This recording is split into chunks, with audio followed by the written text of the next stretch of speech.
Journaling is something which many great people do, and something everybody should be doing. But still, it's quite overwhelming at first for many. And what should you journal about? Which is what I'll tell you. Why to journal. The reason why you should journal is because this prevents overthinking to become more apparent in your life. So we consume so much information nowadays, as you all probably use YouTube and other social media apps like TikTok or something, and this just like overloads our brain with information, and this can overwhelm us and cause us to overthink.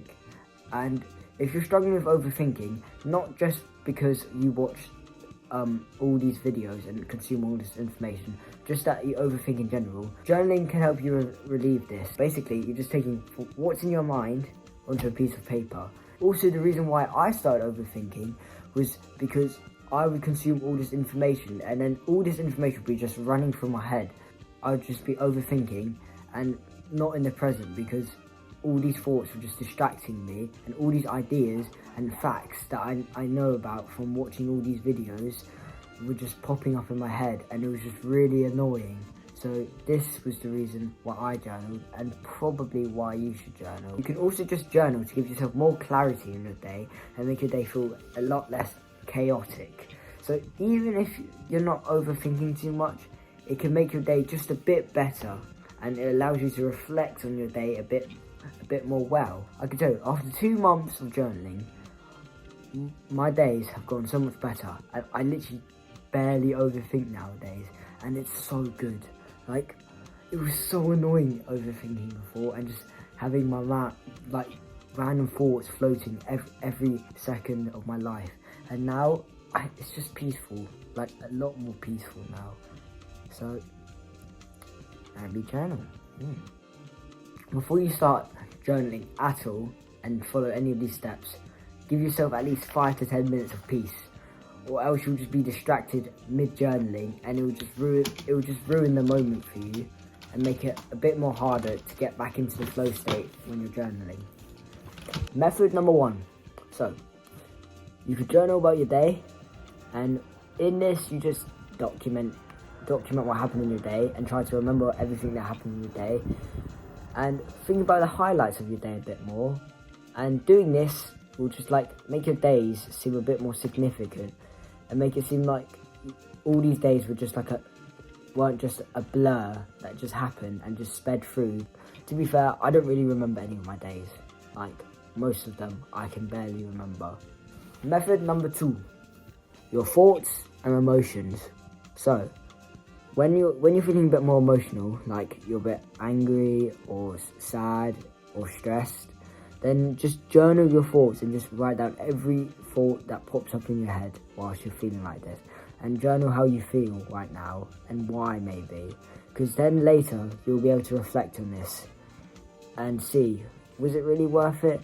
Like, for example, if I was really angry one time and I was journaling why I was so angry, and I look back on it the next day, then I'm thinking, was this anger really worth it? But if you don't want to journal your emotions, then you can just journal your thoughts, because this just lets you de-stress some of the clutter in your brain. So this is just journaling every single thought that pops up in your head. You don't have to be overly emotional to be able to do this bit, and this can include even stutters, just ums and ers. It doesn't really matter, as long as you're journaling exactly what your thoughts are. This just makes you feel like you've deloaded some stress. Method 3.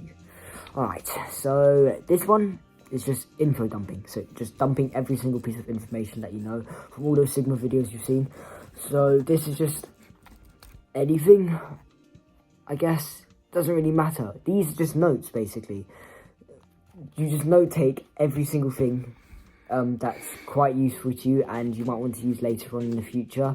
You don't have to use it, but just write it down in case and keep it there in your journal, because you're going to have to be writing quite a lot of words. So you might as well just write down anything that you think could be even a little bit helpful to your future. And it will actually help you think about it a bit more, in case you just blindly watch self-improvement videos or any type of video and you just don't actually try to fully process the information you see. I found info dumping quite useful because it actually made me want to process the information and actually think about the information a bit more. So then I actually used it because I wanted to hold on to this information, because I didn't just write it down as straight after I watched the video.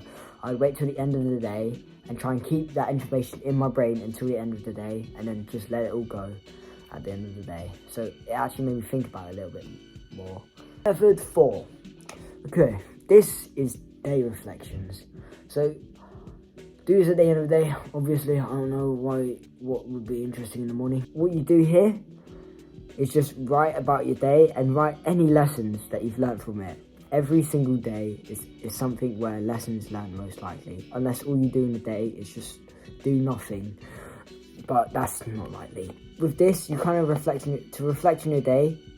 You just write what I should have done and why I did this and how it could have been better, and maybe what to remember for next time. So you're just trying to see what you've learned from your day and how you can improve it for the next time you go through a day similar to this.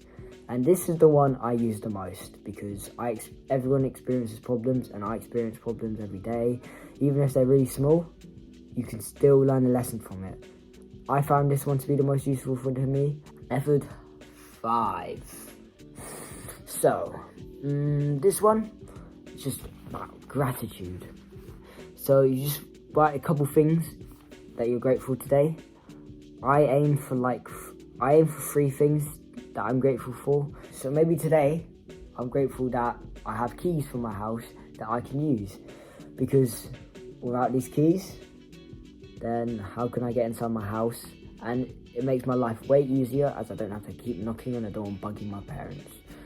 And that's just an example, but you can do it on literally anything. It doesn't matter at all what you do, as long as you're able to actually understand why it's useful to you. Because I saw videos and information saying that you should write some things that you're grateful for, but all I thought was just things that were useful to me, but I didn't actually think why they were useful to me, so I didn't actually appreciate them that much. Method number 6. Okay, this is just brain deloading. This is more of a general one. This, you just write anything that's on your mind, anything you want to keep in your journal. And this is basically what journaling is. It doesn't really matter what you do that much. You don't have to do specific techniques or anything I said. Just write down whatever you want to write down. Basically, just journal how you feel, and journal anything that helps you deload information from your brain. Okay, but when should you journal? Well, I've got the answer to that.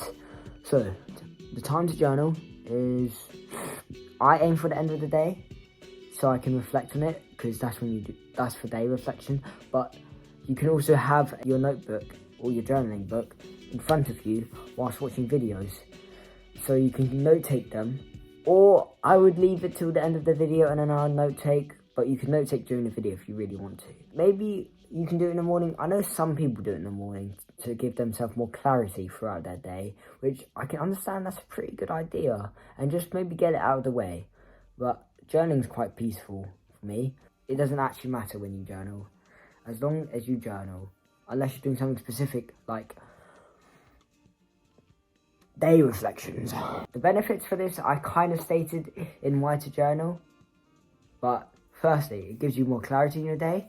Secondly, it just means you get less thoughts in your day, as you're just overthinking less, which is basically more clarity in the day, and as you don't have all these thoughts and facts taking up mental storage. And apparently our brains are like a computer. I'm not sure how true that is, but maybe it is true. And it just lets you note your ideas and save them for later. So this relieves stress as well. And another way you can relieve stress is also just through journaling your emotions for free. Journaling allows you to understand ideas and concepts a tad bit more, as you have to actually think about them. I've only been journaling for 2 months every day, but it's been very useful to me, and I've noticed that in my day because I have so much clarity. I mentioned this before, but if you're an overthinker and you need to have a bit more clarity in your day, then I think journaling's for you. But because of journaling, I'm able to think and live a tad bit more clearly. So that's why you should journal. I hope you guys enjoyed my first proper video ever. See you in the next one. But before we end, I've got a fun fact for you. Did you know the Sigma's called Stoics? Journaled? Yeah, I bet you didn't know that one. Alright. Bye-bye.